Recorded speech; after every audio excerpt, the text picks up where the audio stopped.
Welcome to ابن عمر on line Islamic academy. اگر آپ ہماری اس چینل پہ نئے ہیں اور ابھی تک آپ نے چینل سبسکرائب نہیں کیا ہے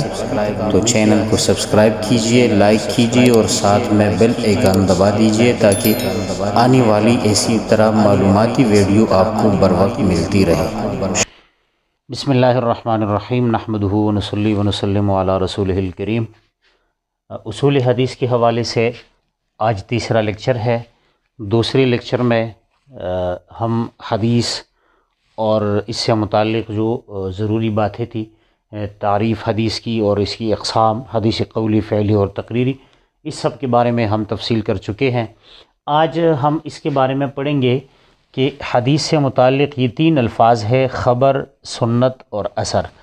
ان تینوں کی تعریفات کیا ہے اور خبر، حدیث، سنت اور اثر میں کوئی فرق ہے یا نہیں ہے۔ تو حدیث سے متعلق تو ہم تفصیل کر چکے ہیں، لہٰذا اس سے متعلق دوبارہ پڑھنے کی کوئی ضرورت نہیں ہوگی۔ آگے اگر آپ نے اس ویڈیو کو نہیں دیکھی ہے تو اس کو دیکھ کر تفصیل وہاں پر آپ ملاحظہ کر سکتے ہیں۔ سب سے پہلے نمبر پہ یہاں پر حدیث پر کے لیے جو الفاظ استعمال ہوتے ہیں وہ خبر ہے، اور خبر یہ اصطلاحی اعتبار سے اصولیین کی خبر لغت میں النبأ کے معنی میں ہے، اور نبأ کے معنی ہے گواہی،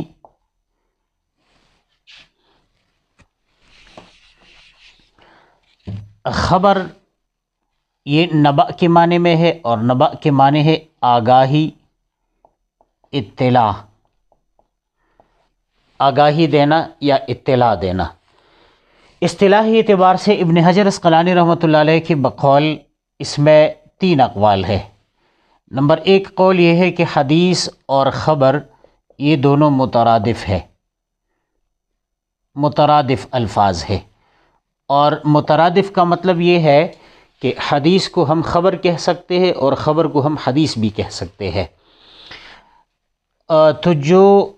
تعریف ہم حدیث کی کر چکے ہیں اور اس کی جو اقسام بنتے ہیں حدیث قولی، فعلی اور تقریری، تو یہ ترادف کے قول کے مطابق خبر بھی تقریری ہو سکتا ہے،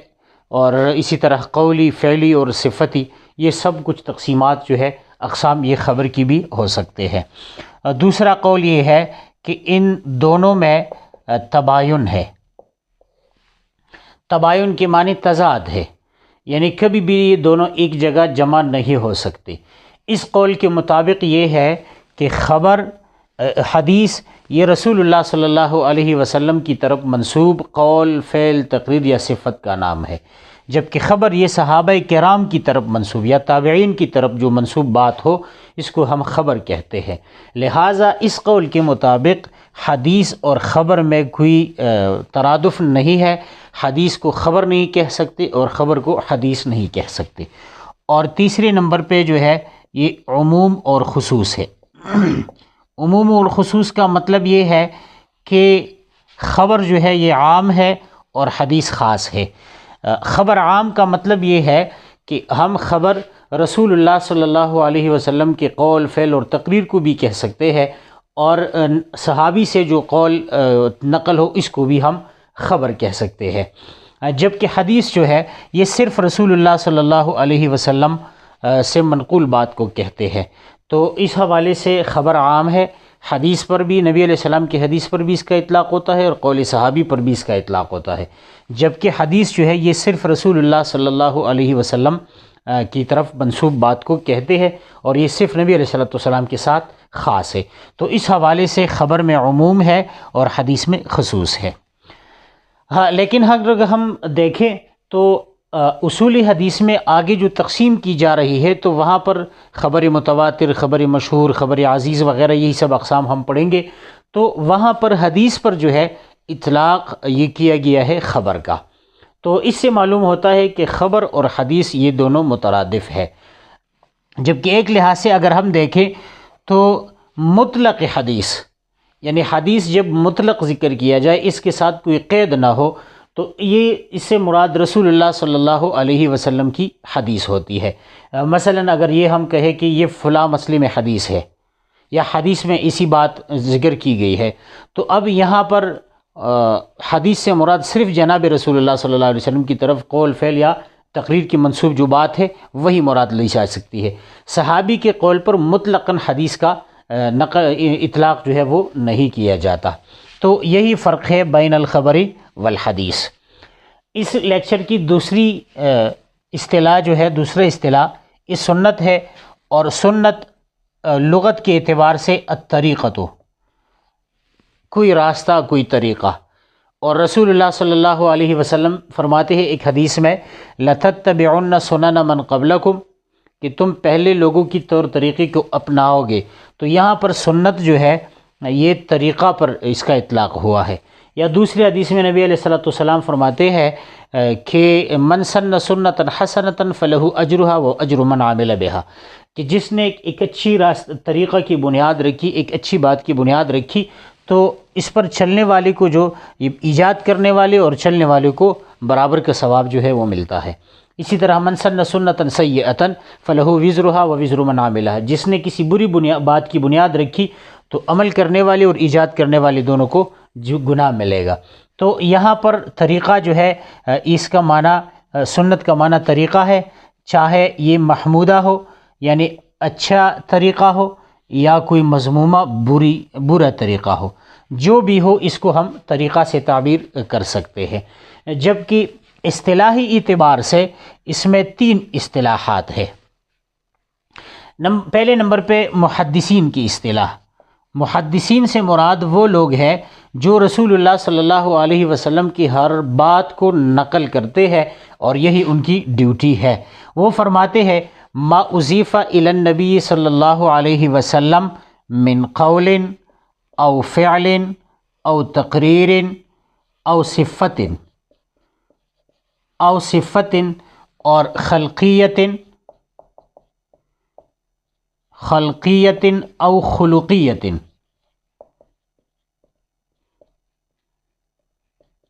قبل البعثۃ او بعدہا، یعنی رسول اللہ وہ بات جو رسول اللہ صلی اللہ علیہ وسلم کی طرف منسوب ہو، چاہے وہ قول ہو، فعل ہو،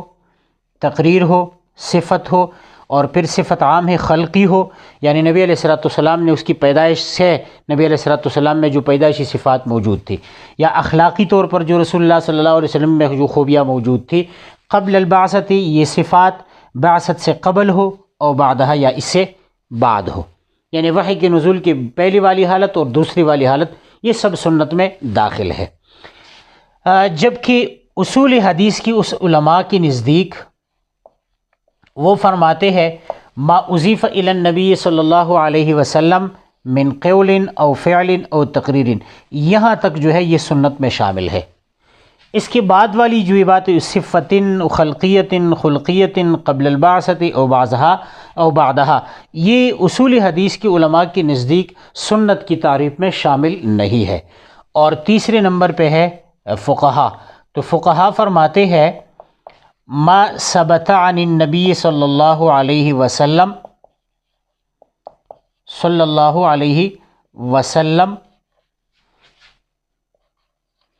من غیر وجوب ولا افتراض، نبی علیہ السلام سے منقول اور ثابت ہر وہ بات جو واجب ہونے اور فرض ہونے کی حیثیت سے نہیں، بلکہ ان دونوں سے کم تر درجہ کی حیثیت سے نبی علیہ السلام سے جو بات ثابت ہو۔ اب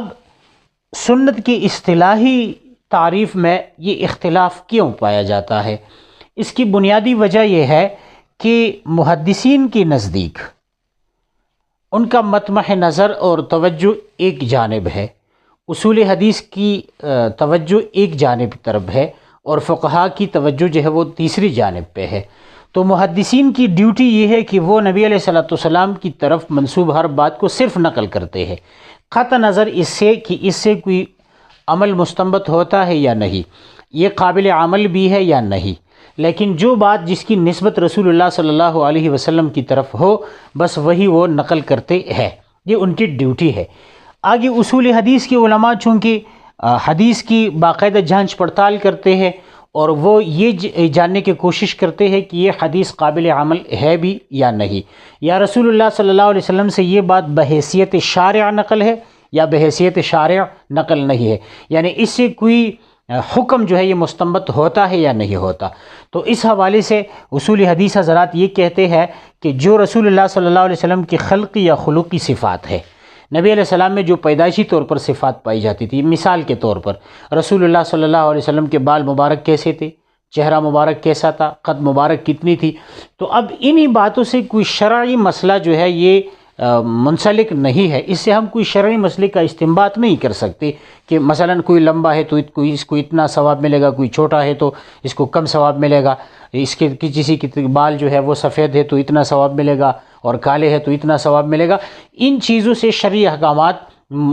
کیا ہے، منسلک نہیں ہے۔ لہٰذا اصول حدیث تو چونکہ اس حوالے سے بات کرتے ہیں کہ وہ کسی روایت کی ثابت ہونے،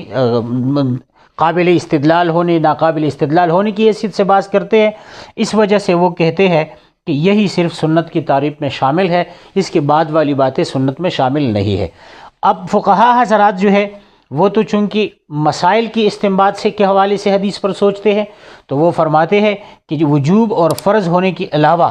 ان دو حیثیت کے علاوہ جو رسول اللہ صلی اللہ علیہ وسلم سے ثابت ہو اس کو ہم سنت کہتے ہیں، اور اسی کی وہ تعریف کرتے ہیں ما ثبتا، یعنی ما واظب علیہ النبی صلی اللہ علیہ وسلم مع ترکہ احیانا، نبی علیہ السلام نے اگر کسی بات پر عمل کیا ہے اور کبھی کبھی چھوڑ دیا ہے، یا اس حیثیت سے کہ فرض یا واجب نہ ہو جائے یا کسی اور عذر کی بنیاد پر چھوڑا ہے، تو اس کو ہم سنت سے تعبیر کرتے ہیں۔ اب چونکہ ہم جس فن میں کام کر رہے ہیں، جو ہم پڑھ رہے ہیں وہ اصول حدیث ہے، لہٰذا اصول حدیث میں سنت سے مراد جو ہے یہی قول، فعل اور تقریر ہے۔ اور اگر آپ دیکھیں تو خبر اور ایک قول کے مطابق اور حدیث، ان کی بھی ہم نے یہی تعریف کی تھی، تو لہٰذا یہ تینوں الفاظوں میں ترادف نظر آ رہا ہے۔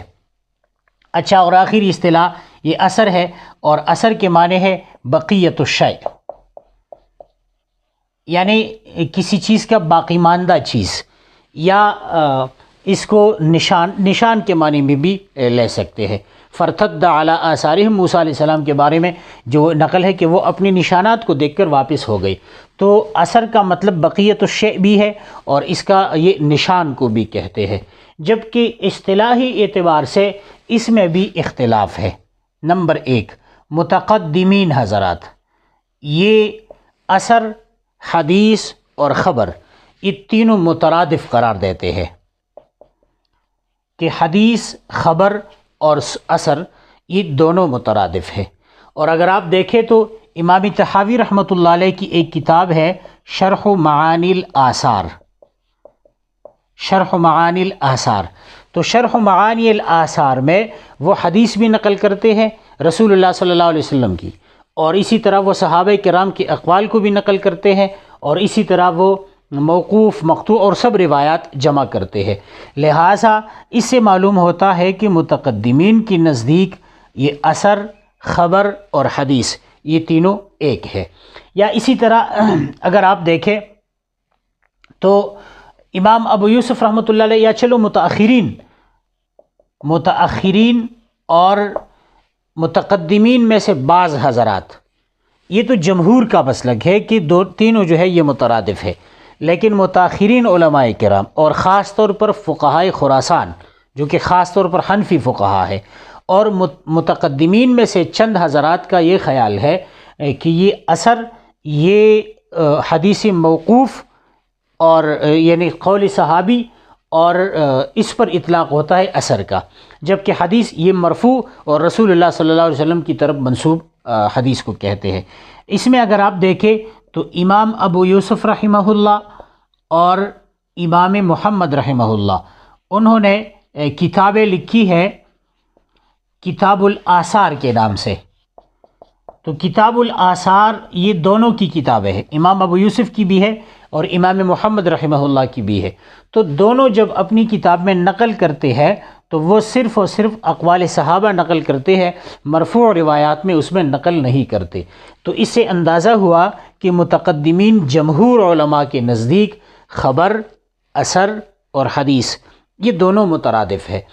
جبکہ متاخرین کی نزدیک امام ابو یوسف رحمۃ اللہ علیہ اور امام محمد رحمۃ اللہ علیہ متقدمین میں سے، اور متاخرین اور خاص طور پر فقہائے خراسان وہ فرماتے ہیں کہ اثر یہ قول صحابی کا نام ہے، اور حدیث جو ہے یہ رسول اللہ صلی اللہ علیہ وسلم کی طرف منسوب قول اور فعل کو کہتے ہیں۔ لیکن اگر دیکھیں تو یہ قول جو ہے اصول حدیث کی نزدیک یہ زیادہ راجح معلوم ہوتی ہے، کیونکہ فقہائے کرام کا مطمح نظر الگ ہے اور محدثین کا الگ ہے۔ اور خلاصہ یہ ہے کہ اثر یہ متقدمین کی نزدیک خبر اور حدیث اور اثر یہ مترادف ہے، اور متاخرین کی نزدیک جو ہے اثر قول صحابی کو کہتے ہیں، حدیث قول نبی صلی اللہ علیہ وسلم یا فعل یا تقریر کو کہتے ہیں یا صفت کو کہتے ہیں، جبکہ متقدمین میں سے امام ابو یوسف رحمہ اللہ اور امام محمد رحمہ اللہ ان کا قول یہ ہے کہ آثار یہ اقوال صحابہ کے نام ہے، اور یہ متاخرین